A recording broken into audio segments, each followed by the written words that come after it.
mən özümü heç cürə 70 yaşında bir adam kimi hiss edə bilmirəm.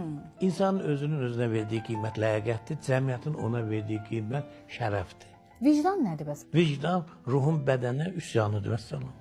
Ağlamaqdan da utanmaq lazım deyil. Əgər bir insan zəif iradəlidirsə, mən onun xəyanətini bağışlayaram. Bağışlayarım. Amma güclü bir insanın xəyanətini bağışlamaq olmaz. Özümdən başqa heç kəsə minnətdar deyiləm. Ən çox itirdiyiniz bir insan sizdə hansı hissi yaradırsa, qovuşmaq istədiyiniz, ancaq qovuşa bilmədiyiniz insan da eyni hissi yaradır.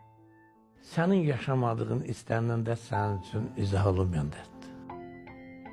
Qəlbində dəydiyim adamı ədalətsiz olaraq, nə üzr istəməkdən, nə ondan 50 dəfə könlünü alınmaqdan, nə utanaram, nə çəkinirəm.